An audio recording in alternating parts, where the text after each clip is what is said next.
pengorbanan-Mu dalam hidup kami, sehingga kami boleh ada sampai hari ini. Saat ku masuk ke hadirat-Mu, bawa persembahan ke tempat kudus-Mu, pujian ku naikkan, sembah ku berikan bagi-Mu Allah yang mulia. Kau layakkan ku menghampiri-Mu, melihat tata kemuliaan-Mu Tuhan. Pujian ku naikkan, sembah ku berikan bagi-Mu Allah yang mulia. Oleh kuasa darah-Mu, Kau telah tebus dosaku. Kekudusan-Mu melingkupiku, kasih-Mu mengalir memulihkan hidupku. Sungguh besar anugerah-Mu, Kau selamatkan hidupku. Ku menjadi ciptaan yang baru oleh kuasa darah-Mu. Terima kasih Tuhan, Kau menjadikan kami ciptaan yang baru. Kami bersyukur. Saat ku masuk ke hadirat-Mu, bawa persembahan ke tempat kudus-Mu, pujian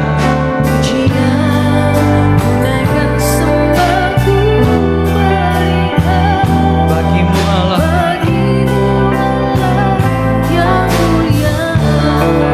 Terima kasih Tuhan, Kau layakkan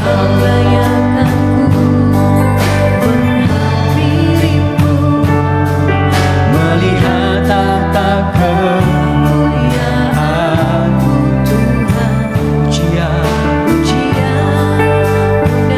mari kita berikan pujian yang terbaik untuk-Mu. Bagi-Mu Allah kami. Haleluya Yesus. Kuasa darah-Mu, Kau telah tebus dosaku. Kekudusan-Mu melingkupiku, kasih-Mu mengalir pulihkan setiap hidup kami Tuhan. Sungguh besar, oh Kau selamatkan hidupku. Ku menjadi ciptaan yang baru oleh kuasa darah-Mu, oleh kuasa darah-Mu, kuasa darah-Mu. Kau telah tebus dosaku. Terima kasih Tuhan, biar kekudusan-Mu melingkupi setiap hidup kami. Kasih-Mu pulihkan kami Tuhan. Sungguh besar anugerah-Mu, Kau selamatkan hidupku. Ku menjadi ciptaan yang baru oleh kuasa darah-Mu. Mari sekali lagi saudara, kita angkat pujian dari awal. Bisa undang kita bangkit berdiri. masuk kehadiran, kehadiran-Mu. Bawa persembahan,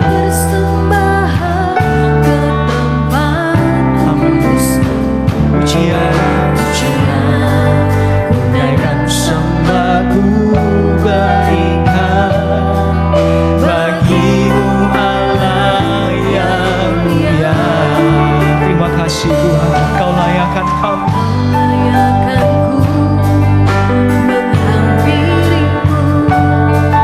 Melihat tentang kemuliaan-Mu Tuhan. Pujian,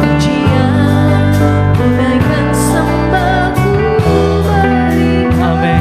Bagi-Mu Allah,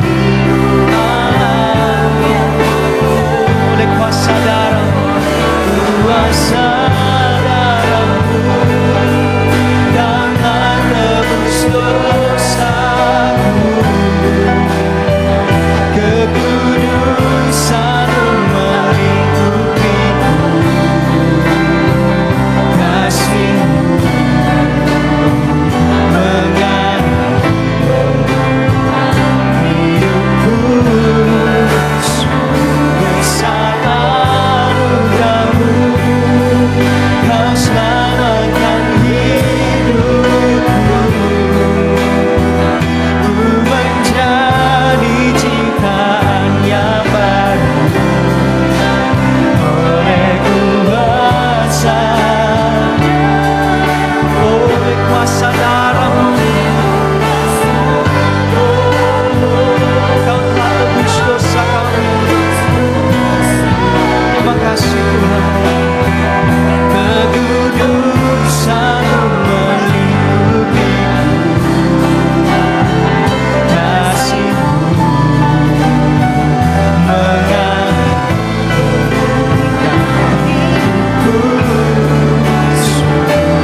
yang baru.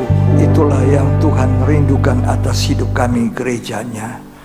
Sebab bukan hanya manusia lama yang bisa melayani dan menyembah Engkau, tapi manusia baru yang dibaharui senantiasa, dipenuhi dengan kuasa Roh Kudus. Itulah orang-orang yang melayani, yang berkenan kepadamu Tuhan.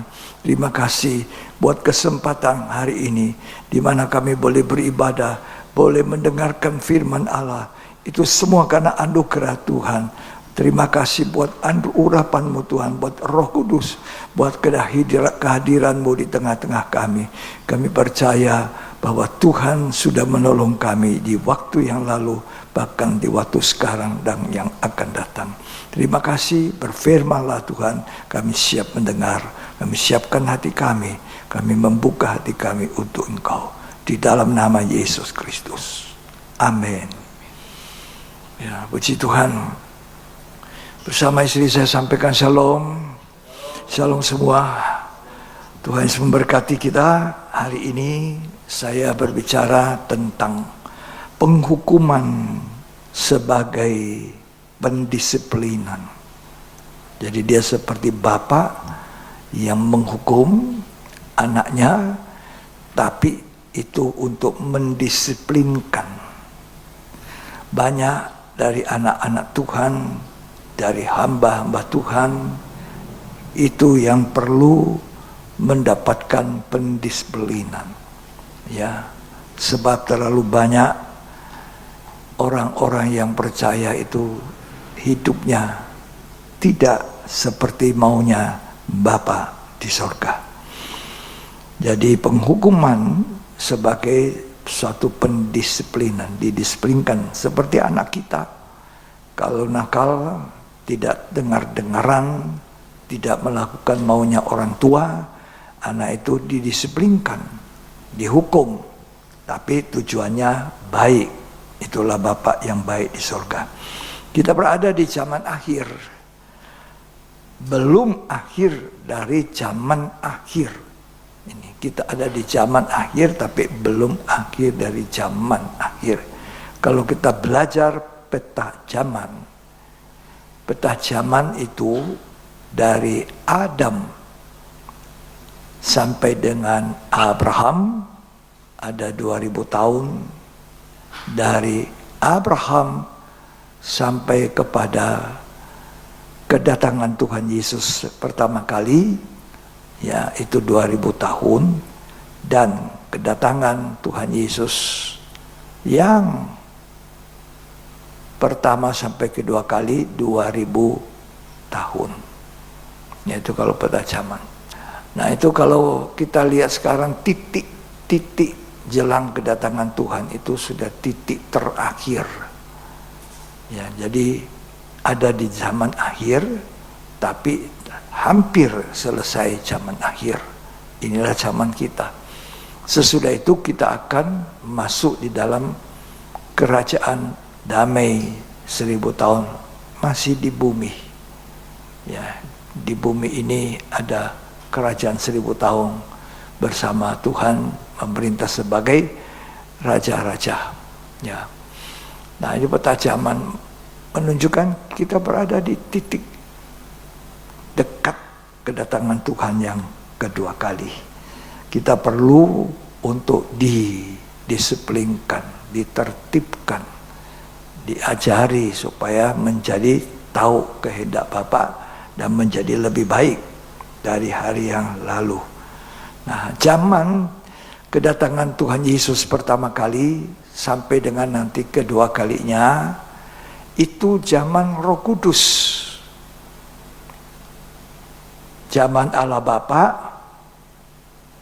Adam sampai zaman Abraham. Abraham sampai dengan zaman Tuhan Yesus datang pertama kali itu zaman Allah Anak. Dan zaman Tuhan Yesus datang pertama kali sampai nanti kedua kalinya zaman Roh Kudus. Zaman Allah Bapa, zaman Allah Anak, dan zaman Roh Kudus. Ya, di antara Abraham sampai kedatangan Tuhan pertama kali ada di sana Taurat, zaman Taurat. Ya. Tapi saya ingin membicarakan mengenai zaman Roh Kudus. Inilah zaman Roh Kudus. Jangan sampai kita mendukacitakan Roh Kudus. Ya. Karena itu mari kita dengar baik-baik. Efesus pasal yang keempat ayat 30. Jadi jangan mendukacitakan Roh Kudus. Kita berada di zaman Roh Kudus ini, ya. Dan janganlah kamu mendukakan Roh Kudus Allah. Jangan mendukacitakan Roh Kudus Allah yang telah memeteraikan kamu menjelang hari penyelamatan. Yang sudah memeteraikan kita. Ya, kita dimeteraikan sebagai orang percaya oleh Roh Kudus. Jangan kita mendukakan. Bagaimana mendukakan? Kalau kita ini tidak taat, tidak dengar-dengaran, tidak taat, tidak mau melakukan apa yang Tuhan inginkan, kita mendukakan Roh Kudus. Kemudian kalau sudah didukakan, Roh Kudus didukakan, maka akan kita padamkan. Tolong dibaca 1 Tesalonika 5 ayat 19. Janganlah padamkan roh. Jangan dipadamkan. Jadi kalau dukakan, lama-lama padam. Roh Kudus keluar. Seperti siapa? Seperti Raja Saul. Ketika Roh Kudus keluar, maka roh jahat mengganggu. Itu sebabnya jangan kita mendukakan, jangan kita memadamkan, apalagi yang terakhir ini dosa yang membawa kepada maut tidak ada ampunnya, menghujat Roh Kudus. Ya, Matius pasal 12 ayat 30 sampai 32. Siapa tidak bersama aku, ia melawan aku, Ya. dan siapa tidak mengumpulkan bersama aku, ia mencerai-beraikan. Ya, Sebab itu aku berkata kepadamu, segala dosa dan hujat manusia akan diampuni, ya. tetapi hujat terhadap Roh Kudus tidak akan diampuni. Hujat Roh Kudus itu tidak diampuni. Jadi ada dosa yang tidak diampuni. Itu menghasilkan maut. Jadi kita harus berhati-hati sekali di zaman akhir ini. Kita bersyukur kalau Tuhan menegur kita. Kita bersyukur kalau Tuhan mengajari kita seperti Bapak mengajar anaknya. Dan kita juga mau belajar untuk mau ditegur. Ya, mau diajar. Supaya kita selamat. Kita berada bersama Tuhan nanti, kelak. Ya, menjadi orang Kristen bukan jaminan sudah pasti surga. Tapi kita harus tahu menghargai apa yang Tuhan percayakan di dalam hidup kita. 1 Yohanes 5 ayat 16. Kalau ada seorang melihat saudaranya berbuat dosa, yaitu dosa yang tidak mendatangkan maut, Jadi ada dosa tidak mendatangkan maut. Ya. hendaklah ia berdoa kepada Allah, Nah, dan ia akan memberikan hidup kepadanya, ya, yaitu mereka yang berbuat dosa yang tidak mendatangkan maut. ya. Terus Ada dosa yang mendatangkan maut. ada dosa yang mendatangkan maut. Tentang itu tidak kukatakan Ya. bahwa ia harus berdoa. Ya. Dosa yang mendatangkan maut itu dosa yang menghujat Roh Kudus. Menghujat. Dan zaman akhir ini, zaman Roh Kudus, zaman kemurahan. Zaman anugerah. Zaman kasih karunia. Tapi jangan sampai kita karena mendukakan, memadamkan roh, kita mempermainkan kasih karunia Tuhan, mempermainkan kemurahan Tuhan, mempermainkan dengan melawan Roh Kudus. Ini ujungnya nanti menuju kepada maut. Sekali orang masuk dalam maut, selama-lamanya ada di dalam maut. Karena itu mari kita diingatkan Tuhan untuk menjaga hidup kita. Menjaga kemurahan Tuhan. Kalau kita bisa melayani, jaga kemurahan Tuhan. Kalau kita bisa mengenal Tuhan, memanggil namanya, jaga. Jangan sampai kita mendukacitakan. Ya, sebab dosa yang mendatangkan maut adalah dosa tidak menghargai kemurahan Tuhan. Ya, untuk masuk lebih jauh ke dalam sampai di ruang maha suci. Dengar baik-baik, kita tidak boleh melawan Roh Kudus. Sebab Roh Kudus yang menuntun perjalanan kita, membimbing, ya, sampai di ruang maha suci. Ruang maha suci sampai di sorga. Tidak ada orang masuk surga kalau meremehkan Roh Kudus. Mendukakan, memadamkan. Jadi jangan sampai kita melakukan itu. Masuk ke dalam ruang Maha Kudus. Itu tempatnya gereja Tuhan bersama dengan Tuhan Yesus sendiri. 1 Yohanes 5 ayat 6 sampai 12. Inilah dia yang telah datang dengan air dan darah, Ya, yaitu Yesus Kristus. Bukan saja dengan air, tetapi dengan air dan dengan darah. dia datang dengan tanda air dan tanda darah.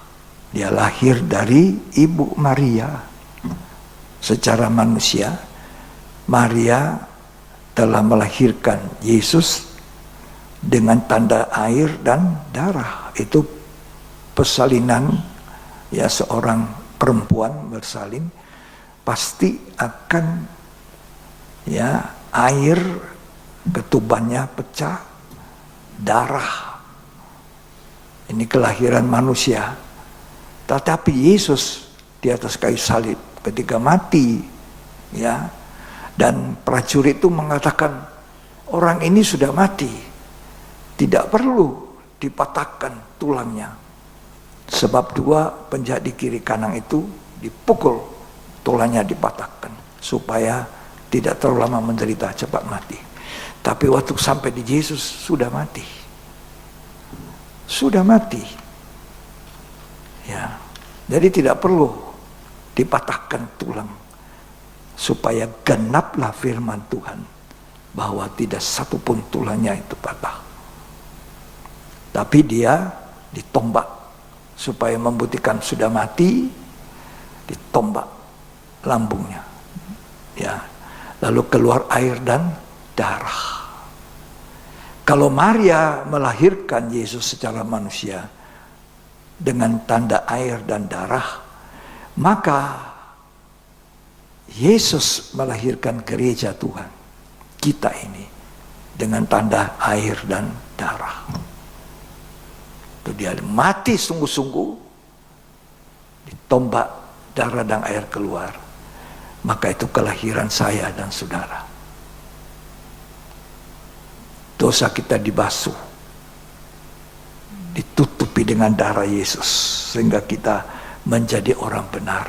Hargai ini. Itu kekristenan.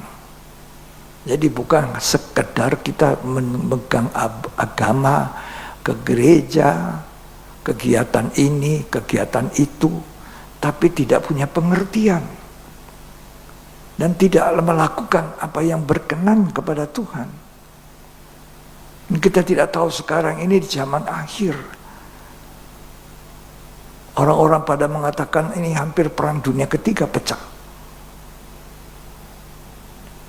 Orang Kristen masih main-main. Ke gereja saja enggak. Ibadah enggak sungguhan. Ditegur marah. Memperbaiki hidup tidak mau. Nah, nanti kalau waktunya tiba, baru dia terkejut. Ternyata saya sudah salah. Terlambat. Sekarang belum terlambat. Masih ada waktu untuk memperbaiki. Ya, tolong dibaca lagi 1 Yohanes 5 ayat 6 tadi. Ulangi. Inilah dia yang telah datang dengan air dan darah, Ya, yaitu Yesus Kristus. Yesus Kristus. Bukan saja dengan air, tetapi dengan air dan dengan darah. Bukan saja air, tapi dengan air dan darah. Terus, Dan rohlah yang memberi kesaksian. roh yang memberi kesaksian. Karena roh adalah kebenaran. Ya, Roh Kudus itu adalah roh kebenaran. Lanjut sampai ayat 12. Sebab ada 3 yang memberi kesaksian di dalam sorga, Di sorga ada Bapa, Bapa, Firman, Firman, dan Roh Kudus. Roh Kudus. Firman itu Yesus, Firman menjadi manusia. Ya, 3 kesaksian. 3 tapi 1. Dan 3 kesaksian di bumi, air, darah, dan roh. Ya. Kalau kita menolak air, darah, dan roh di bumi, kita menolak Bapa, Putra, dan Roh Kudus. Sebab dia datang dengan tanda air, darah, dan juga roh. Kalau kita menolak pribadi Yesus, maka kita menolak Bapa, Putra, dan Roh Kudus. Ketiganya adalah satu. Dan kita tidak mungkin masuk ruang maha suci. Tidak mungkin masuk di dalam surga. Karena itu, yang luput dari penghukuman adalah, perhatikan baik-baik. Tolong tabernakelnya itu bagus sekali untuk kita pelajari. Ya. Masuk pintu gerbang, percaya. Dengar, percaya. Harus dilanjutkan. Korban Kristus, baptisan darah. Ya, baptisan darah. Kemudian lanjut. Itu ada baptisan air. Bejana pembasuhan. Kalau melewati ini, sampai ke dalam. Kalau kita cuma jadi orang Kristen, tanda tanya bisa sampai ke dalam, tidak. Sampai ke ruang maha suci, tidak. Jadi baptisan darah, mezbah bakaran, baptisan air, bejana pembasuhan, baptisan Roh Kudus, Itu pintu kemah. Ya, itu mulai hidup yang baru. Baptisan roh, ini 3. Baptisan darah, baptisan air, baptisan Roh Kudus. Baptisan air tanda pertobatan, baptisan Roh Kudus tanda hidup baru. Tidak mungkin ada orang bisa masuk surga kalau tidak hidup baru dan tidak dibaharui. Masih tetap pakai hidup yang lama, cara yang lama, hidupnya tidak benar. Jadi kita harus hidup baru, hidup Roh Kudus. Ya, tanpa Roh Kudus tidak ada hidup baru dan tidak ada rohani. Kerohani yang ada karena ada Roh Kudus. Tanpa Roh Kudus tidak ada orang Kristen rohani. Kita menjadi rohani karena Roh Kudus. Ini zaman akhir, zaman gereja. Ya, karena itu mari kita belajar untuk menerima kuasa Roh Kudus dalam hidup di zaman akhir. Ya, zaman di mana kita boleh masuk jauh, dibimbing oleh Roh Kudus, mengerti firman Tuhan, menjadi saksi, kemudian mezbah dupa, penyembah kepada Tuhan. Ya, 3 hal ini kita lakukan. Mempelajari firman, mengajari kita dengan Alkitab setiap hari, baca, kemudian kita akan menjadi saksi terang, kita kemudian akan menjadi orang penyembah yang benar, menyembah Bapa di dalam roh dan di dalam kebenaran. Baru kita bisa masuk lebih jauh ruang maha suci. Jadi Roh Kudus itu di zaman ini memimpin kita ke dalam seluruh kebenaran sampai nanti di ruang maha suci. Jadi jangan kita mengabaikan Roh Kudus, jangan mendukacitakan Roh Kudus.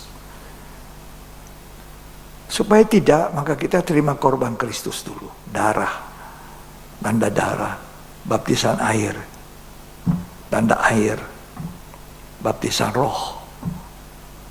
Bisa mengerti ini? Menerima baptisan darah, baptisan air, baptisan roh. Air, darah, darah, air, dan roh. 3 kesaksian harus kita miliki. Jadi kalau orang tidak mau dibaptis, tanda pertobatan, dia belum bertobat. Sesudah dibaptis kita harus berusaha dibaptis Roh Kudus, dipenuhi Roh Kudus, dibimbing oleh Roh Kudus, karena kita berada di zaman Roh Kudus. Makanya jangan mendukacitakan Roh Kudus. Dalam Kisah Rasul 1 ayat 8, tolong dibaca. Tetapi kamu akan menerima kuasa kalau Roh Kudus turun ke atas kamu. Kamu akan menerima kuasa kalau Roh Kudus turun. Apa Roh Kudus sudah turun atas kamu? Murid-murid ikut Tuhan 3,5 tahun sampai Tuhan disalib. Apa mereka sudah dipenuhi Roh Kudus? Ketika mereka kumpul dalam ketakutan karena Tuhannya sudah dikubur, tiba-tiba Tuhan datang. Dalam keadaan takut itu, Tuhan hembuskan nafasnya, terimalah Roh Kudus. Banyak orang Kristen tidak tahu apa itu Roh Kudus, tidak mengalami itu. Bagaimana sukacita menyembah dalam roh,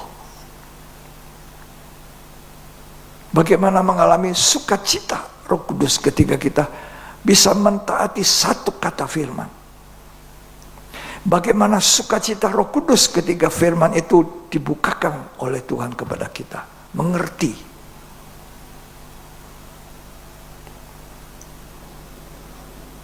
Jadi orang Kristen itu juga harus belajar, bukan hanya pendeta.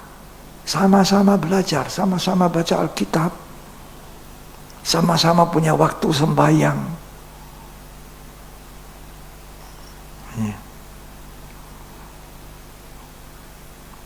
Tolong dibaca lagi Kisah Rasul 1 ayat 8. Tetapi kamu akan menerima kuasa kalau Roh Kudus turun ke atas kamu. Kalau Roh Kudus turun, kita terima kuasa. Lanjut. Dan kamu akan menjadi saksiku di Yerusalem dan di seluruh Yudea Ya. dan Samaria dan sampai ke ujung bumi. Kita disuruh menjadi saksi. Zaman Roh Kudus kita ditugaskan menjadi saksi. Pertanyaan, sudahkah kamu mengalami baptisan Roh Kudus? Sudahkah kamu menikmati bisa berkomunikasi dengan Tuhan dalam bahasa lidah? Sudahkah kamu bisa menyembah Dia seperti itu atau tidak? Banyak orang mengabaikan ini. Padahal itu dibutuhkan. Karena itu kalau kita menyembah, jangan kita cuma diam. Konsentrasi kita terpecah. Harus menyembah Dia dalam bahasa yang Tuhan inginkan, rindu. Pusatkan pikiran kita menyembah Tuhan, bukan pikiran kita jalan. Itu terbanyak orang Kristen seperti itu. Nyalakan itu api Pantekosta, api Roh Kudus. Jangan diam dan jangan malu. Ya. Waktu pertama kali saya dipenuhi Roh Kudus, dibaptis Roh Kudus, saya jatuh berlutut menyembah, tidak malu-malu dalam bahasa lidah. Dan hidup terus dipimpin Roh Kudus. Itu satu kali pengalaman baptisan. Seumur hidup satu kali. Tapi selanjutnya hidup kita seumur hidup harus dipimpin oleh Roh Kudus. Dipenuhi Roh Kudus. Ya. Nah, pada saat dipenuhi Roh Kudus terjadi apa? Terjadi apa? Mereka disuruh pergi jadi saksi. Sudahkah kamu jadi saksi Tuhan? Sudahkah kamu menangkan satu jiwa untuk Tuhan? Nah, kalau saudara masuk surga, ditanya sama Tuhan, mana buah-buah jiwa-jiwa? Tidak ada Tuhan. Bawa jiwa. Suaminya sudah bertobat, lahir baru. Bawa istrinya. Sama-sama ke gereja. Sudah bawa, suami istri sudah datang, anaknya lagi dibawa. Anaknya dibimbing, dibina dari kecil.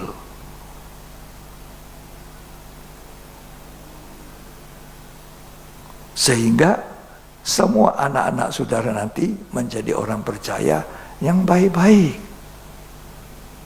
yang hidupnya benar. Di sini ada beberapa anak muda, itu saya melihatnya dari dikandung mamanya, lahir dan besar, dewasa, ya, sampai menikah.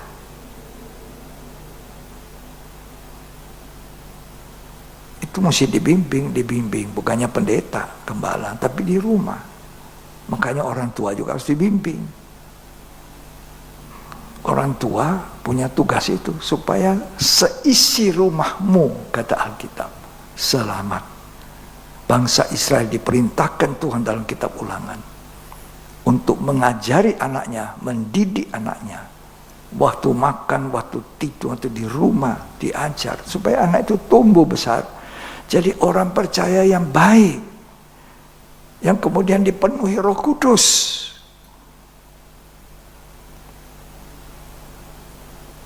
Mari baca Ulangan 6. Ya.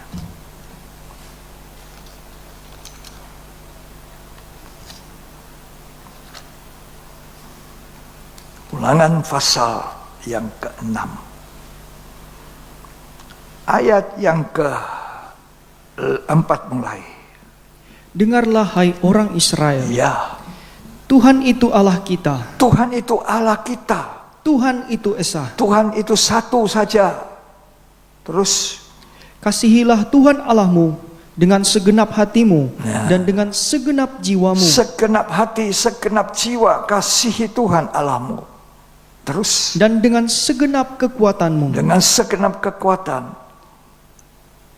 Apa yang kuperintahkan kepadamu pada hari ini Hmm. haruslah engkau perhatikan. Perhatikan, apa itu? Haruslah engkau mengajarkannya berulang-ulang Harus kau ajarkan berulang-ulang pada anakmu. kepada anak-anakmu Ya, dan membicarakannya membicarakannya apabila engkau duduk di rumahmu, apabila duduk di rumahmu, apabila engkau sedang dalam perjalanan, apabila kau sedang dalam perjalanan, apabila engkau berbaring, berbaring, dan apabila engkau bangun. bangun. Apa yang kau cerita? Apa teladan orang tua? Ribut, bertengkar. Lanjut. Haruslah juga engkau mengikatkannya sebagai tanda pada tanganmu, Ya, dan haruslah itu menjadi lambang di dahimu. ya, Dan haruslah engkau menuliskannya pada tiang pintu rumahmu ya. dan pada pintu gerbangmu. Apakah bangsa Israel melakukan? Tidak. Tuhan mengatakan kalau kamu tidak melakukan itu, aku datangkan hukuman. Dan memang betul, dunia dihukum. Tuhan ingin kita mengajari keluarga dengan baik. Semoga kita semua ditolong Tuhan. Amin. Jangan tukar-citakan Roh Kudus itu. Nah, sekarang anak-anak yang tidak benar kita disiplinkan, didik. Kalau tidak dididik, anak itu jadi kurang ajar. Makanya banyak anak-anak kurang ajar sama orang tua. Kepala batu, tidak mau dengar-dengaran, tidak mau taat. Karena tidak didisiplinkan. Kadang anak kita kalau nakal, kita apain? Kita tegur keras. Kalau tidak, kita hajar. Ini pendisiplinan. Penghukuman untuk didisiplinkan. Lah kita seringkali tidak melakukan itu. Terlalu sayang anak atau terlalu mengabaikan, oh biarin aja kang anak-anak. Keliru saudara. Anak-anak itu mesti dibimbing, dibina, dididik. Kalau salah ditegur. Ditegur dengan kasih, ditegur dengan Roh Kudus.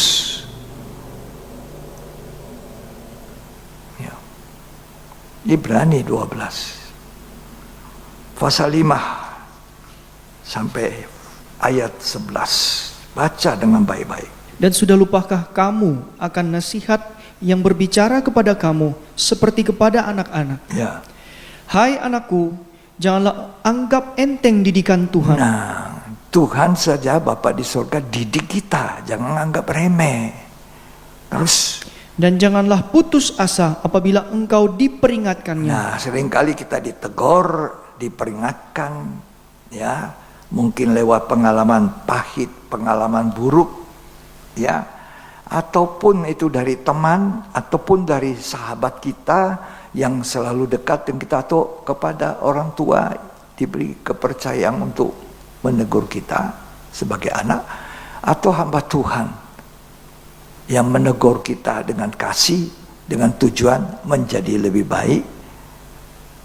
Jangan diremehkan. Terus dibaca. Karena Tuhan menghajar orang yang dikasihinya. Karena kita dikasihi. Kalau saya sayang anak saya hajar pada waktunya. Kalau saudara dikasih Tuhan, dihajar pada waktunya. Terus. Dan ia menyesah orang yang diakuinya sebagai anak. Nah, orang yang diakui sebagai anak disesah. Terus. Jika kamu harus menanggung ganjaran, Ya. Allah memperlakukan kamu seperti anak. Ya. Di manakah terdapat anak yang tidak dihajar oleh ayahnya? Nah, kalau tidak diajar oleh ayahnya, tidak dihajar, apa anak disayang? Anak haram. Anaknya orang, bukan anaknya kita. Terus Tetapi jikalau kamu bebas dari ganjaran yang harus diderita setiap orang, Ya, maka kamu bukanlah anak, Bukan anak. tetapi anak-anak gampang. Anak gampang itu anak haram, bukan anak.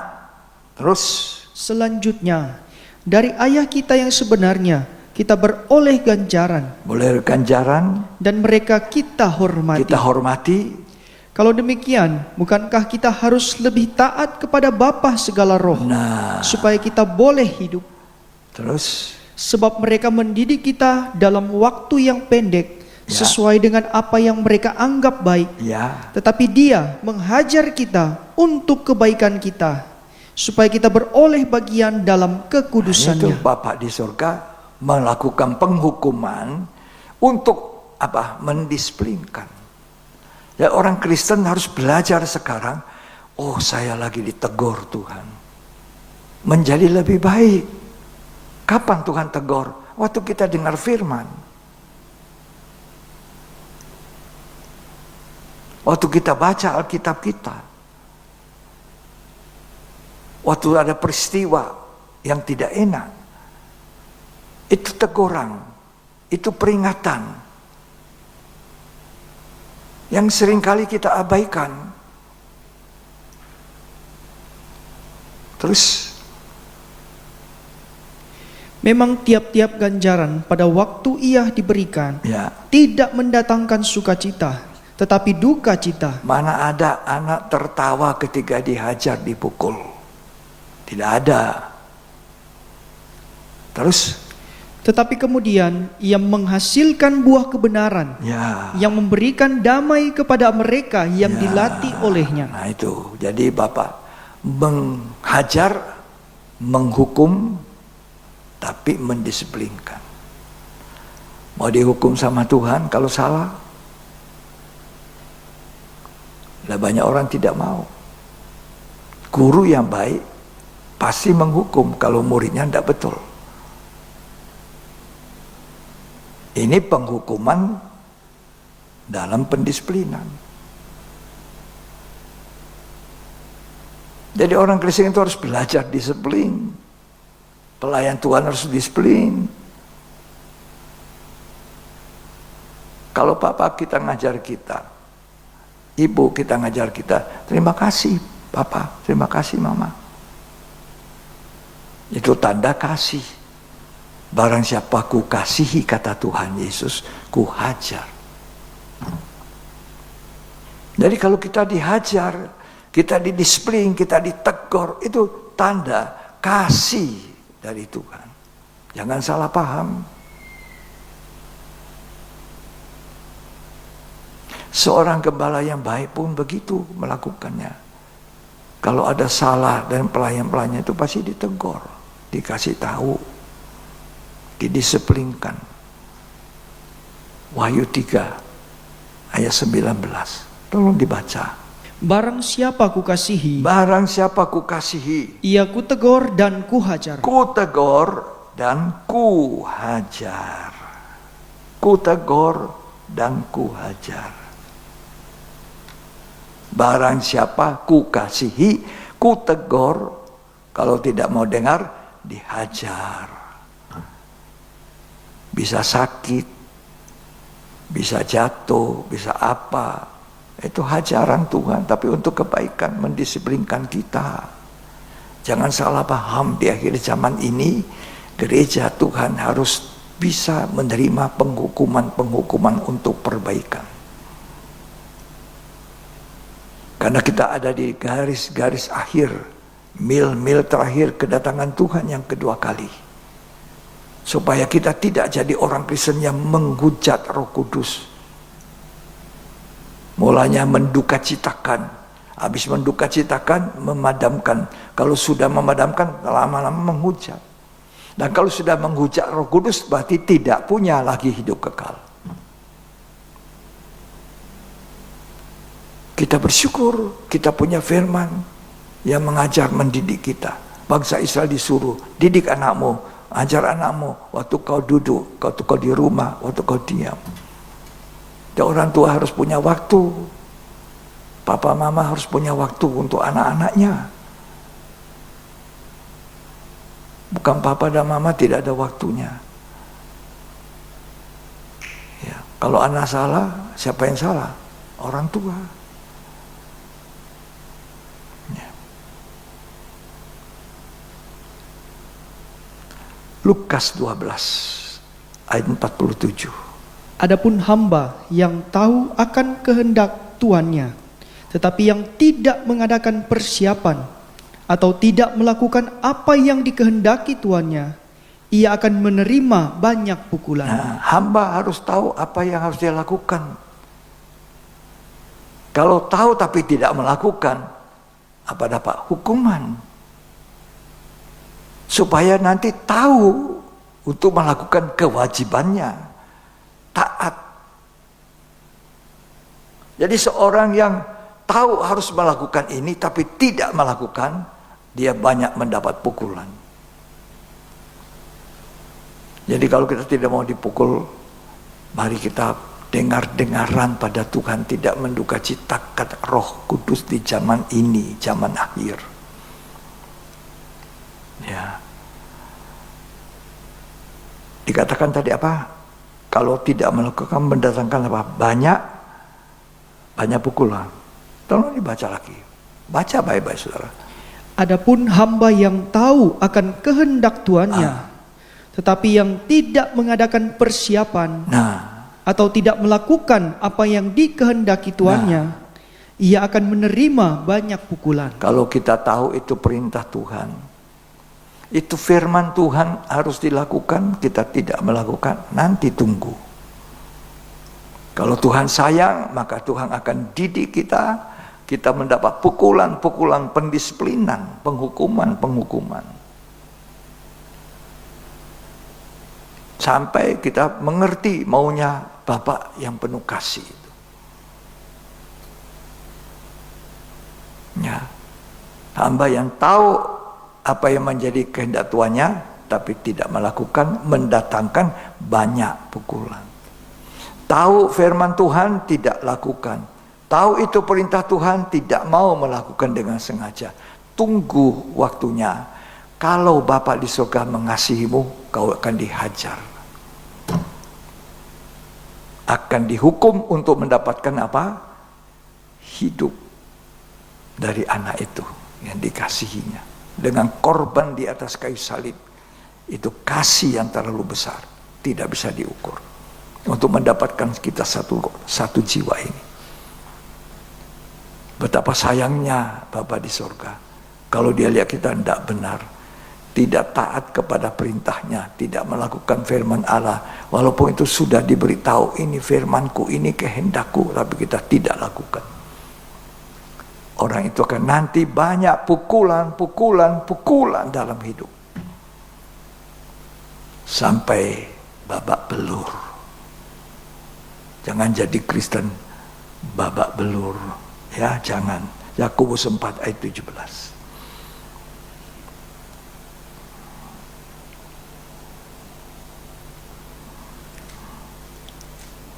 Yakobus 4 ayat 17. Jadi, jika seorang tahu bagaimana ia harus berbuat baik, kalau kamu tahu harus melakukan yang baik, tetapi ia tidak melakukannya, ia berdosa. Dosa itu pelanggaran hukum Allah, pelanggaran firman. Firman mengatakan harus begini, harus begitu, tapi kita tidak melakukan, pelanggaran hukum. Tidak ada firman Allah yang expire, kadaluarsa, tidak ada. Oh, perjanjian lama, hukum Taurat itu di zaman Abraham sampai kepada Yesus ada zaman hukum Taurat, zaman Taurat. Taurat tidak dihapuskan, tapi digenapkan oleh Tuhan. Dan dipertegas oleh Yesus. Nggak dihapus. Malah hukum perjanjian baru. Hukum perjanjian Taurat ini digenapkan Tuhan dalam hukum perjanjian baru. Itu lebih berat. Coba baca dalam Matius 5. Nah ini. Kalau kita belajar, maka kita ngerti, oh ternyata kalau saya alami banyak pukulan, banyak kesulitan, banyak ini, banyak itu, menghadapi anak yang tidak dengar-dengaran, kita introspeksi diri. Lah saya itu Tuhan. Kalau saya dengar-dengaran pada Bapa di surga, anak saya dengar-dengaran pada saya. Ya, Matius 5 ayat 21 lebih dahulu. Kamu telah mendengar yang difirmankan kepada nenek moyang kita. Ya. Jangan membunuh. Jangan membunuh. Itu siapa yang membunuh harus dihukum. Ya. Tetapi aku berkata kepadamu, setiap orang yang marah terhadap saudaranya harus dihukum. Siapa yang berkata kepada saudaranya kafir harus dihadapkan ke mahkamah agama. Ya. Dan siapa yang berkata jahil harus diserahkan ke dalam neraka yang menyala-nyala. Ayat 17 sampai selanjutnya. Janganlah kamu menyangka bahwa aku datang untuk meniadakan hukum Yesus Taurat. datang bukan meniadakan hukum Taurat. Atau kitab para nabi. Atau kitab para nabi. Aku datang bukan untuk meniadakannya. Bukan untuk meniadakan. Melainkan untuk menggenapinya. Tuhan menggenapi. Ya. Lanjut. Karena aku berkata kepadamu, sesungguhnya selama belum lenyap langit dan bumi ini, satu iota atau satu titik pun tidak akan ditiadakan dari hukum Taurat sebelum semuanya terjadi. Tuhan tidak menghapuskan, tapi Tuhan datang menggenapkan. Lanjut dibaca. Karena itu, siapa yang meniadakan salah satu perintah hukum Taurat, sekalipun yang paling kecil, dan mengajarkannya demikian kepada orang lain, ia akan menduduki tempat yang paling rendah di dalam kerajaan surga. Tetapi siapa yang melakukan dan mengajarkan segala perintah-perintah hukum Taurat, ia akan menduduki tempat yang tinggi di dalam kerajaan surga. Maka aku berkata kepadamu, jika hidup keagamaanmu tidak lebih benar daripada hidup keagamaan ahli-ahli Taurat dan orang-orang Farisi, sesungguhnya kamu tidak akan masuk ke dalam kerajaan surga. Kamu telah mendengar yang difirmankan kepada nenek moyang kita, jangan membunuh. Siapa yang membunuh harus dihukum. Tetapi aku berkata kepadamu, setiap orang yang marah terhadap saudaranya harus dihukum. Marah saja harus dihukum. Marah sampai benci, sampai bertahun-tahun tidak pernah mau mengampuni. Ini orang harus dihukum. Bukan membunuh saja. Marah, benci, dendam, tidak mau mengampuni. Ya. Terus siapa yang berkata kepada saudaranya kafir harus dihadapkan ke mahkamah agama. Dan siapa yang berkata jahil harus diserahkan ke dalam neraka yang menyala-nyala. Ya, sebab itu, jika engkau mempersembahkan persembahanmu di atas mezbah, dan engkau teringat akan sesuatu yang ada dalam hati saudaramu terhadap engkau, tinggalkanlah persembahanmu di depan mezbah itu, dan pergilah berdamai dahulu dengan saudaramu, lalu kembali untuk mempersembahkan persembahanmu. Persembahan Tuhan mau, pelayanan Tuhan mau, tapi dalam perdamaian. Jangan ada menyimpang. Tidak enak, mau kemana saja. Orang seperti ini kalau belum membereskan, tidak mungkin persembahannya diterima. Berat toh? Bukan membunuh, marah, benci, akar pahit. Itu kebencian akar pahit itu membunuh, kata 1 Yohanes. Di mana ada membunuh mendapat hidup kekal? Tidak ada. Lanjut dibaca dulu. Segeralah berdamai dengan lawanmu selama engkau bersama-sama dengan dia di tengah jalan. Supaya lawanmu itu jangan menyerahkan engkau kepada hakim, dan hakim itu menyerahkan engkau kepada pembantunya, dan engkau dilemparkan ke dalam penjara. Terus, aku berkata kepadamu, sesungguhnya engkau tidak akan keluar dari sana sebelum engkau membayar hutangmu sampai lunas. Ya, terus Kamu telah mendengar firman, jangan berzina. jangan berzina. Tetapi aku berkata kepadamu, setiap orang yang memandang perempuan serta menginginkannya sudah berzina dengan dia di dalam hatinya. Jadi Tuhan ini bukan meniadakan hukum Taurat, tapi mengekukkan.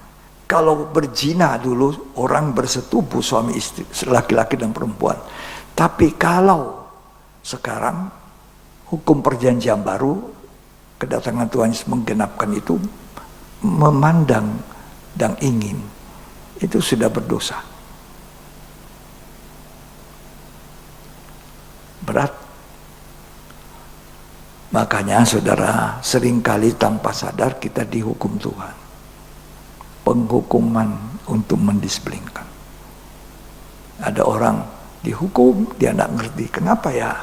Saya sakit terus. Kenapa ya? Saya terus minus. Saya kenapa? Suami saya kenapa? Istri saya kenapa? Anak saya seperti itu. Itu penghukuman yang harus kita sadari lain kali untuk mendisiplinkan rohani kita, hidup kita. Ya. Nah, Tuhan berkata kepada kita, ya, jangan hanya jadi pendengar, jadi pelaku. Kalau pendengar tidak melakukan, baru saja kita berhadapan dengan cermin, kita lupa, oh model rupa saya mesti diperbaiki. Nah, itulah cara mendengar firman. Ketika kita mendengar, kita melihat cermin itu, apa yang kurang dalam hidup saya. Lalu kita belajar memperbaiki. Kalau kita tidak mau memperbaiki, sesudah kita dengar firman, seorang tahu bagaimana berbuat baik, melakukan firman, tidak mau, maka datang apa? Pukulan. Datang hukuman. Hukuman ini untuk apa? Mendisiplinkan hidup kita. Supaya kita jangan terhilang. Itu baiknya Bapa di surga. Itulah kasih dari Bapa. Jadi kalau kita dihajar, itulah kasih. Ya, seorang gembala yang baik, hamba Tuhan yang baik, kalau ada salah pasti dia tegur. Tujuannya menjadikan orang itu lebih baik. Sambil kita juga belajar. Ya. Nah, itulah yang Tuhan kehendaki di akhir zaman ini. Marilah kita mendengar firman, menjadi pelakunya. Seperti orang mendirikan rumah rohaninya di atas batu karang yang kokoh. Datang hujan, datang banjir, tidaklah roboh rumah rohani kita. Sebab dunia akan dipenuhi dengan pencobaan-pencobaan. Alkitab mengatakan ada 3 kali 7 penghukuman, kata Wahyu. Kalau saya belajar, dulu saya sudah menyampaikan kita Wahyu seluruhnya sampai selesai. Ya. Nanti ada penghukuman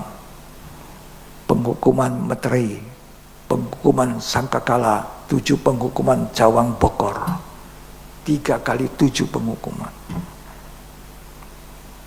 Ya, ini zaman akhir, di mana penghukuman, tiap penghukuman itu mendisiplinkan rohani kita menjadi lebih baik dari kemarin. Hari ini harus lebih baik dari kemarin. Besok lebih baik dari hari ini. Ketika kita mendapatkan kesalahan kita perbaiki. Tidak ada orang sempurna. Ya, tidak ada orang yang memang betul-betul sempurna. Nah, apa yang harus kita lakukan di akhir zaman ini? Perintah apa?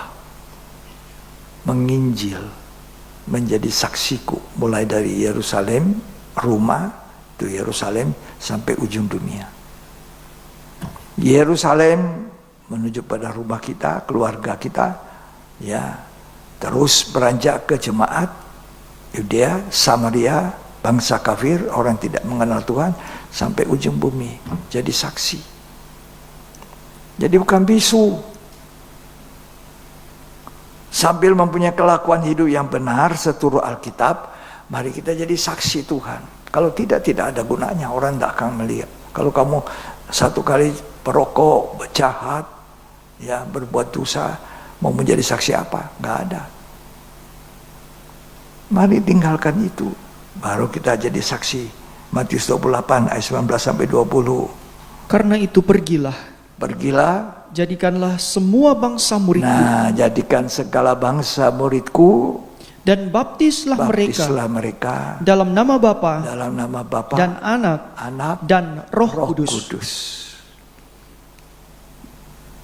Dan ajarlah mereka melakukan segala sesuatu. Ajari mereka melakukan segala sesuatu, memuridkan. Terus yang telah kuperintahkan kepadamu. Ya. Dan ketahuilah, aku menyertai kamu senantiasa sampai kepada akhir zaman. Ya, kita berada di penghujung akhir zaman. Perintah Tuhan adalah mengajarkan, menginjili, jadi penginjil. Ada satu pribadi namanya Yunus, disuruh ke Niniwe. Kemana dia? Tarsis. Datang apa? Penghukuman. Dia pikir dia aman. Saya punya uang. Tuhan ini macam-macam suruh saya ke Niniwe. Niniwe itu orangnya jahat. Dia banyak sakit hati kepada orang di Niniwe. Dia tidak mau pergi. Ya. Jadi Yunus ini melanggar perintah Tuhan. Suruh ke Niniwe. Dia pergi ke pelabuhan, naik kapal. Dia beli tiket ke Tarsis. Sudah jauh dari hadapan Tuhan, dia pikir aman. Ya, lalu dia duduk tenang-tenang. Tiba-tiba ombak datang. Kapal mau tenggelam. Mereka bilang, siapa ini yang berdosa kira-kira di atas kapal? Lama-lama dicari, dia tahu Yunus. Yunus bilang, aku ini yang salah. Dia sadar, lempar aku ke dalam laut. Ya, air akan tenang. Karena disuruh ke Niniwe, dia lari ke Tarsis. Kalau kita tidak taat, Tuhan hajar. Tuhan disepringkan. Disuruh menginjil tidak mau. Disuruh mentobatkan orang Niniwe, dia sakit hati. Dia melihat tidak benar orang Niniwe ini. Dia tidak mau pergi. Dia lupa, dia melawan Tuhan. Dibuang ke dalam. Tuhan masih baik. Tuhan itu maha murah.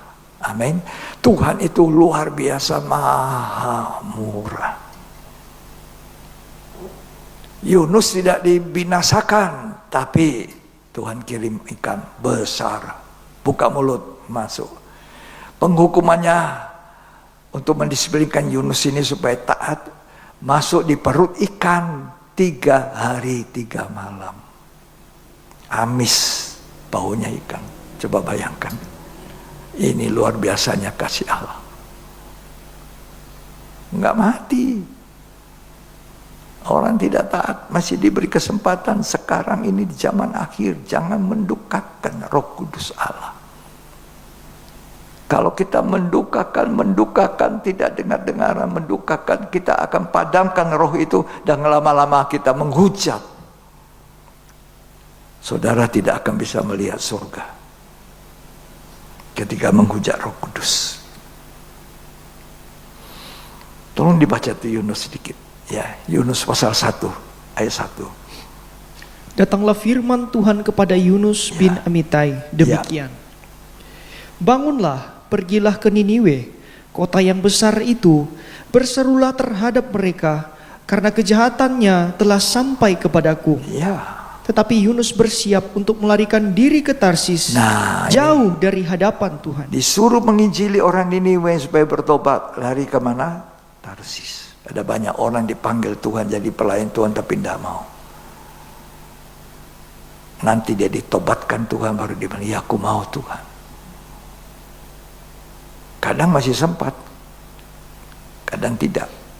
Kalau saya dapat kemurahan, lari dari Tuhan 2,5 tahun saya, akhirnya saya balik. Tuhan, inilah hidup saya. Ya. Kenikmatan dunia membuat kita ini tidak taat, tidak dengar-dengaran. Tapi tunggu, kalau kasih Tuhan, dia hajar pada waktunya. Dia hukum untuk apa? Jadi anak yang baik. Sama baca di Yunus. Lanjut dibaca ayat 3. Ia pergi ke Yafo dan mendapat di sana sebuah kapal. Perhatikan. Yang akan berangkat ke Tarsis. Ya. Ia membayar biaya perjalanannya, Ya. lalu naik ke kapal itu untuk berlayar bersama-sama dengan mereka ke Tarsis, Ya. jauh dari hadapan Tuhan. Oh, jangan jauh dari hadapan Tuhan jelang kedatangan Tuhan yang kedua kali. Kalau kita belajar peta zaman tadi, kita sudah ada di titik-titik terakhir kedatangan Tuhan. Kita segera menyongsong Tuhan datang. Kalau kita jadi hamba, kita kerja, jangan pukul memukul. Ya, Tuhan cari pekerja dengan upah 1 dinar. Yang masuk pukul 5 dapat kemurahan Tuhan, tetap 1 dinar. Yang masuk jam 6 pagi juga 1 dinar. Ini akhir zaman, Tuhan perlu banyak orang-orang muda. Orang tua yang kasih belajar anaknya seperti itu. Ayo, tinggalkan melayani Tuhan. Yang justru anak-anak disuruh pergi jauh-jauh. Kasihan. Apalagi jauh dari firman. Ini berbahaya sekali. Itu satu nyawa terhilang dalam lautan api. Tidak ada lagi. Tidak ada cerita. Ngeri sekali. Ya. Hukuman di dunia ini ringan dibandingkan hukuman kekal di dalam lautan api. Saat kita ini dengar firman, lakukan, belajar, mohon Roh Kudus tolong saya. Kan Roh Kudus itu penolong. Ya, lakukan. Nah, Yunus akhirnya apa? Dapat kemurahan. Ikan telan dia, masuk di perut ikan. 3 hari 3 malam. Nanti Tuhan lihat, sudah pertobatannya diperlukan, muntahkan keluar. Sekarang Yunus, mau tidak kamu pergi ke Niniwe? Nah, sekarang baru Yunus bilang, aku mau. Dia pergi ke Niniwe. Banyak orang bertobat. Kalau tidak dihukum masuk perut ikan, tidak bertobat.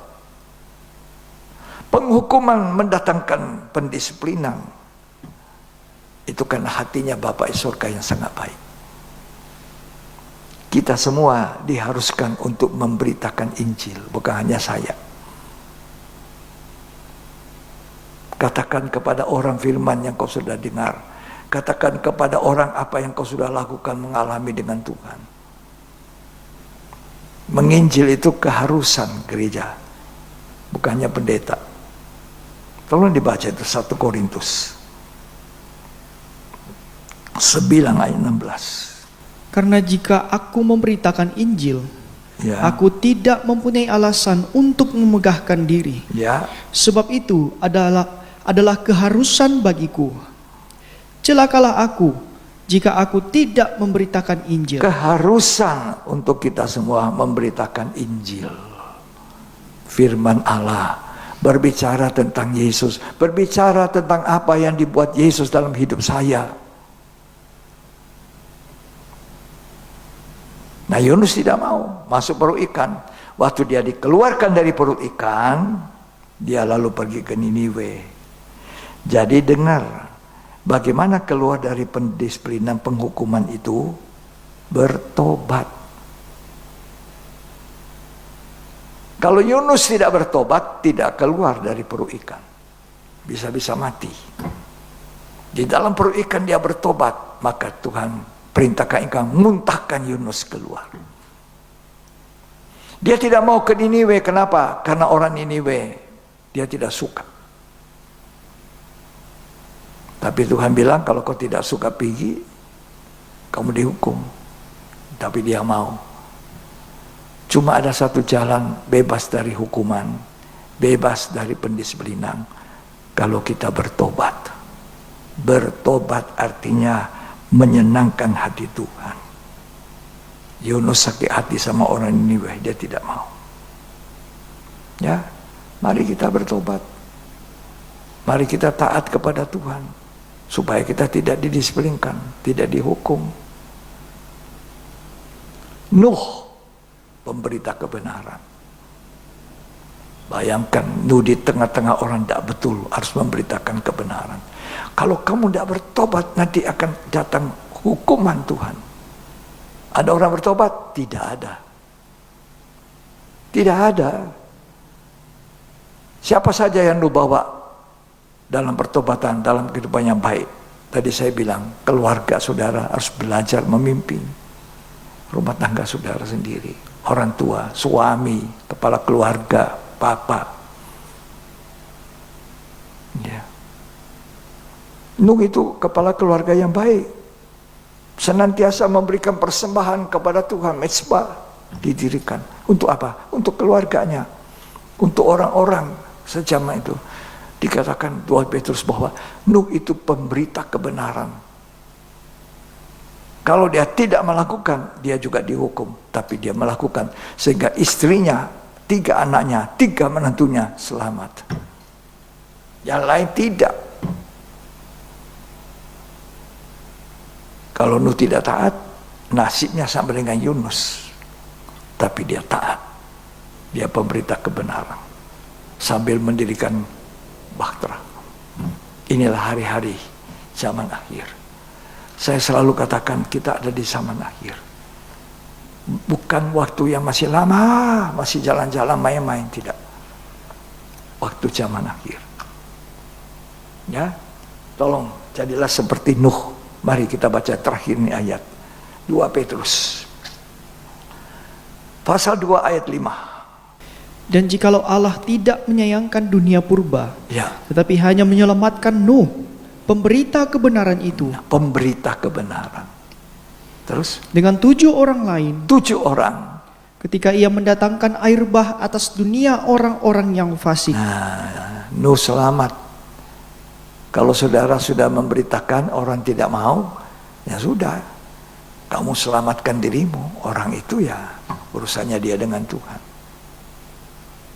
Ya, harus berani bicara, harus berani bersaksi, jangan takut. Ya, dulu ada satu orang mau bekerja, pekerjaan susah waktu itu. Tapi waktu dia melamar, bos yang tempat majikan itu sodorkan rokok, banyak rokok, ngomong. Dia bilang, maaf Pak, saya tidak merokok. Jadi dia nak ambil rokoknya. Padahal kalau ini orang susah satu bekerja bisa dapat kerja kan, waduh, ini rokok. Malah dia kasih tahu, Pak, rokok itu membunuh diri, Pak. Hah? Jadi berkat. Kalau dia berpikir, lebih baik saya diam-diam supaya saya diterima kerja. Nah, tapi dia telah melakukan perintah Tuhan. Jadi berkati, malah bukannya saya tidak terima kamu. Oh, terima. Kamu sudah mengingatkan saya hal yang baik, kata sama majikan, supaya saya tidak merokok. Terima kasih ya. Masuklah kerja. Apa yang kita pikir seringkali tidak sama apa yang Tuhan pikir. Tuhan pikir dalam hidup kita. Perintah Tuhan sama saya kita bertolak belakang. Yunus bilang orang Niniwe harus dihukum. Tuhan bilang tidak. Kamu pergi beritakan. Kasih Tuhan, dia tidak mau. Yunus yang dihukum, didisiplinkan Tuhan. Tuhan Yesus memberkati kita. Mari kita menyembah Tuhan.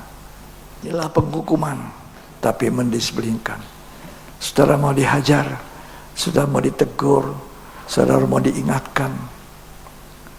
Firman Tuhan, setiap kata Alkitab tidak ada yang kadaluarsa. Ya, perjanjian lama sampai perjanjian baru, malah perjanjian baru itu meneguhkan. Ya, mari kita bangkit berdiri. Tuhan Yesus datang menggenapkan hukum Taurat, bukan meniadakan. Kalau dulu jangan membunuh, Sekarang marah saja, benci itu membunuh. Terima kasih Tuhan buat kebaikan Tuhan, buat anugerah Tuhan. Mari kita tutup mata, buka mata hatimu, pandang Tuhan. Apa yang menjadi kehendak Tuhan dalam hidup ini? Kalau kita tidak lakukan, kita mendukakan Roh Kudus. Kalau Tuhan selalu berbicara, lalu kita tidak lakukan, kita mendukakan Roh Kudus, Sang Penolong. Kalau sudah terus didukakan, lama-lama Roh Kudus sudah diam, tidak mau lagi bicara, padam.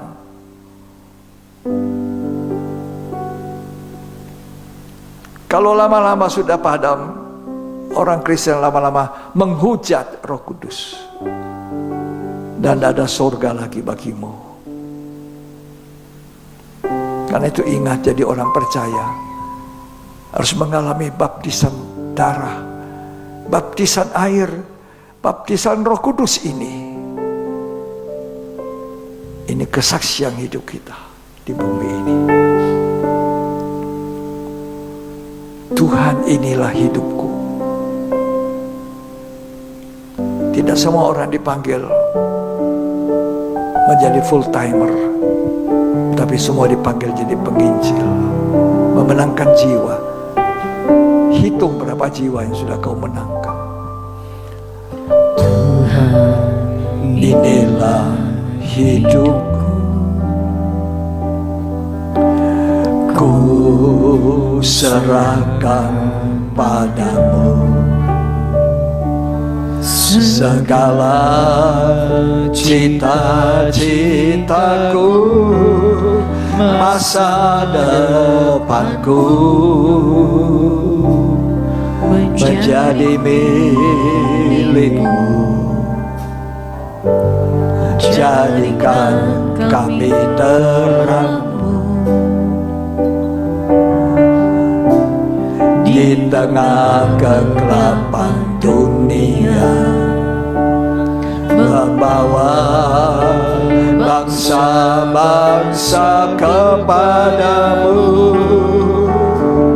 Tuhan, ini kerinduanku, bagimu Tuhan seluruh hidupku. Pakailah Tuhan bagi kemuliaan-Mu, genapi seluruh rencana-Mu, sampai bumi penuh kemuliaan-Mu.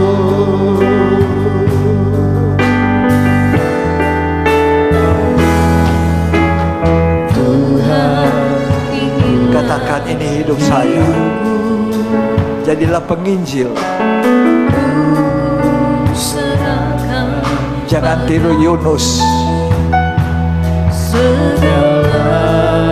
Cita-citaku, masa depanku menjadi milik-Mu. Jadikan kami terang-Mu di tengah kegelapan dunia, membawa bangsa-bangsa kepadamu. Tuhan, ini kerinduanku. Haleluya. Bagi-Mu Tuhan seluruh hidupku. Pakailah Tuhan bagi kemuliaan-Mu, genapi seluruh rencana-Mu, sampai bumi penuh kemuliaan-Mu. Bagi-Mu Tuhan seluruh hidupku.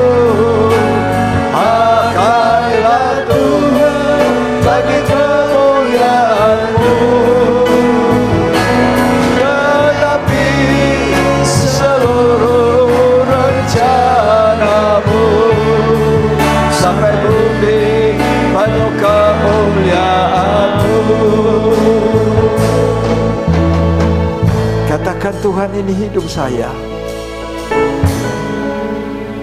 Tidak perlu kamu tinggalkan ladang pekerjaanmu, kecuali engkau dipanggil meninggalkan ladang usahamu. Tapi kalau tidak, perintah Tuhan, jalankan perintah Tuhan. Jadikan segala bangsa murid Yesus. Bersaksi kepada mereka apa yang Tuhan buat dalam hidupmu. Jangan mau mengalami seperti Yunus. Tugas gereja menginjil, menjadi saksi, memenangkan jiwa-jiwa di akhir zaman, mengajarkan kepada anak-anakmu, kepada keluargamu, sehingga ketika mereka dewasa dan menjadi tua, mereka adalah anak-anak yang dari kecil dididik menjadi orang tua yang rohani.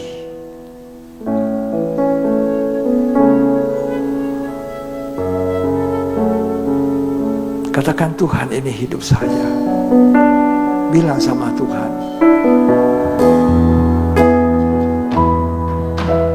Tuhan, inilah hidupku. Serahkan pada Tuhan. Jangan hanya diam. Jangan hanya mengejar keuntungan duniawi. Masa depanku menjadi milikmu. Jadikan kami terangmu.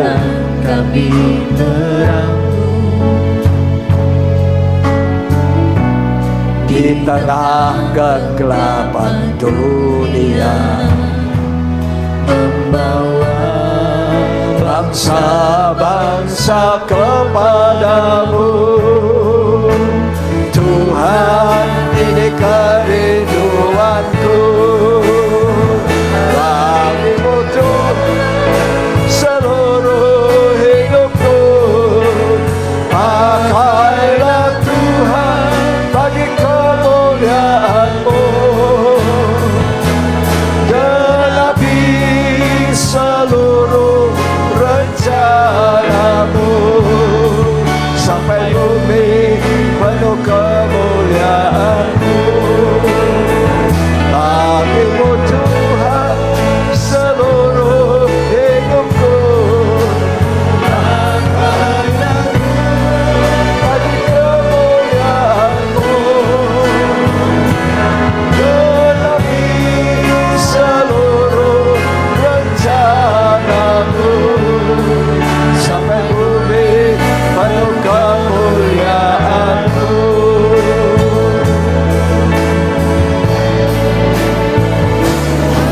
Sampai bumi penuh kemuliaan-Mu. Tuhan, panggil kami menjadi saksi-saksi-Mu, Tuhan. Tuhan, panggil kami untuk memberitakan kasih-Mu, Tuhan. Ketika Engkau memanggil kami untuk menjadi saksi dan berbicara kepada manusia, jangan kami tolak, supaya kami tidak mengalami seperti Yunus mengalami. Karena Tuhan mengasihi manusia, bermiliar-miliar manusia dikasihi Tuhan. Tidak ada satu pun ku inginkan tidak selamat, kata Tuhan. Tuhan menunjukkan kasih-Nya kepada manusia di zaman Nuh, sehingga Nuh dibangkitkan menjadi penginjil, memberitakan kebenaran. Tapi tidak seorang pun mau percaya, bertobat. Yunus pergi ke Niniwe dan semua orang bertobat. Hukuman tidak datang. Tuhan panggil saya dan saudara menjadi saksi, mulai dari rumah, dari keluarga, sampai ujung bumi. Tuhan tolong kami, jangan kami dukakan Roh Kudus. Biar kami dengar-dengaran kepada-Mu Tuhan, agar banyak jiwa diselamatkan. Kami percaya Tuhan segera datang kembali. Bumi akan hilang lenyap. Perkataan Tuhan tidak pernah hilang. Tolong kami Roh Kudus, jangan kami mendukakan-Mu, jangan kami padamkan, apalagi menghujat. Terima kasih Bapa. Dalam nama Yesus Kristus. Angkat tangan. Bapa, Putra, dan Roh Kudus, Tuhan Yesus Kristus memberkati kita hari ini sampai selamanya. Dia memberkati kita sampai Dia datang kembali, agar kita menjadi saksi-saksinya, memenangkan jiwa-jiwa di akhir zaman ini. Terimalah berkat Tuhan dalam nama Tuhan Yesus Kristus. Yang diberkati sama-sama katakan amin.